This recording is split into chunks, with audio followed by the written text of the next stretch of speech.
Halo teman-teman, Assalamualaikum warahmatullahi wabarakatuh. Teman-teman, bagaimana kabar kalian? Semoga sehat selalu dan semakin lancar rezekinya. Untuk teman-teman yang beragama Islam, teman-teman sudah sholat atau belum? Kalau misalkan belum sholat, sholat dulu. Nah, untuk teman-teman yang sudah memberi subscribe, tak doain sehat selalu dan semakin banyak uangnya teman-teman. Amin, amin ya robbal alamin. Teman-teman semuanya, tutorial atau ilmu edukasi ini ya, bagaimana cara memasang pompa air yang benar. Misalkan seperti ini, teman-teman ada ya yang masangnya itu di atas, ada yang di dekat sumur malah di dekat kamar mandi jadi jauh, terus ada juga yang di dalam seperti ini. Nah, ini yang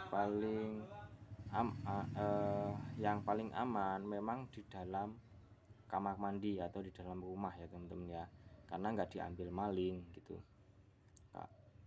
Kalau di sini, kalau sumbernya di luar ruangan, kemungkinan memang bisa diambil maling ya, tapi ya jarang sih, nggak ada ya kejadian, kayaknya ya jarang banget lah kalau nyuri pompa air itu jarang banget, aku belum pernah dengar ya teman-teman ya. Semoga nggak ada kejadian lah, semoga warga sini semuanya cukup ya, melimpah harta bendanya, jadi nggak perlu nyolong lah.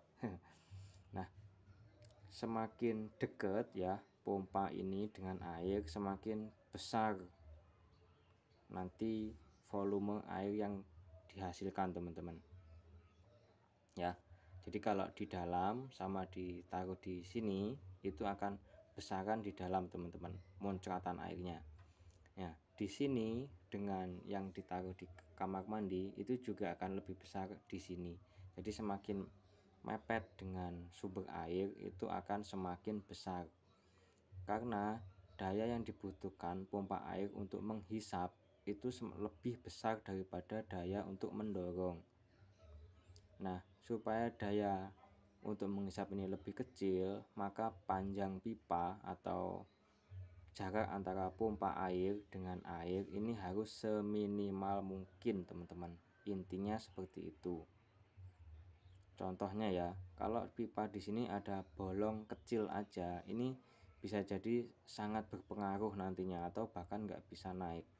Kalau bocor di sini tetap bisa ya teman-teman ya.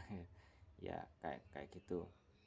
Nah, kalau musim kemarau, misalkan teman-teman pasang pompanya di sini, kemudian tidak naik ya, airnya tidak naik.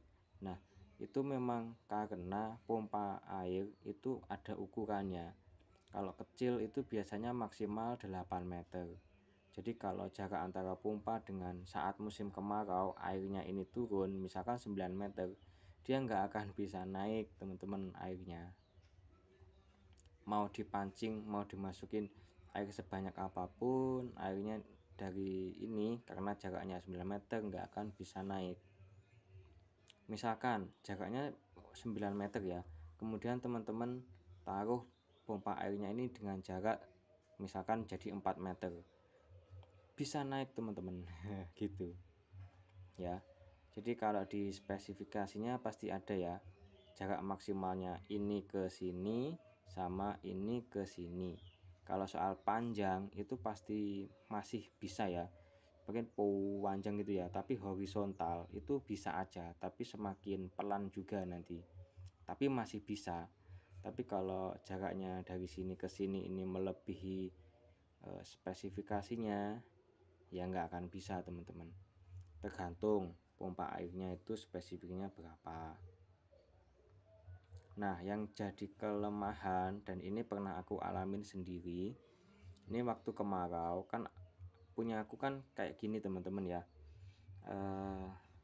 gini loh, pompa airnya ini aku ikat dengan tambang yang masih baru. Jadi tambangnya yang agak gedean masih baru, aku ikat ke tiang besi di sini. Nah, tiang besi ini teman-teman itu bisa diputer ya. Kalau diputer berarti ini naik, secara otomatis naik, termasuk paralonnya ini juga naik. Nah ini waktu musim hujan tiba aku lupa teman-teman, memang tidak langsung tenggelam ya, jadi airnya naik pelan-pelan gitu. Setelah beberapa bulan musim hujan ya, 1 atau 1,5 bulan itu kalau nggak salah, 50-an hari mungkin. Nah akhirnya ini masuk, jadinya ini menggenangi ini pompa air, maka konslet listrik di rumahku. Nah, otomatis beberapa komponen rusak ya di dalam pompa ini, padahal ini masih baru pompanya juga. Aku ganti. Nah setelah pompanya ini aku perbaiki, bukan aku ya, maksudnya aku bawa ke tukang servis, itu habis 75.000 ganti apanya gitu, aku lupa namanya, nggak tahu ding. Pokoknya gitu. Jadinya saat ini sering aku cek ya, kalau musim kemarau pasti aku turunin ya semepet mungkin, tapi sekitar seminggu 10 hari itu aku cek gitu, karena letaknya di kebun ya, daripada kehilangan uang mending ya sering-sering dicek lah volume airnya ini gitu teman-teman ya. Soalnya kalau musim kemarau kayak gini, kalau nggak sering dicek, rugi kitanya, sama bayar listrik. Kalau jaraknya ini terlalu panjang, airnya semakin sedikit yang keluar gitu. Semakin pendek semakin bagus ya teman-teman.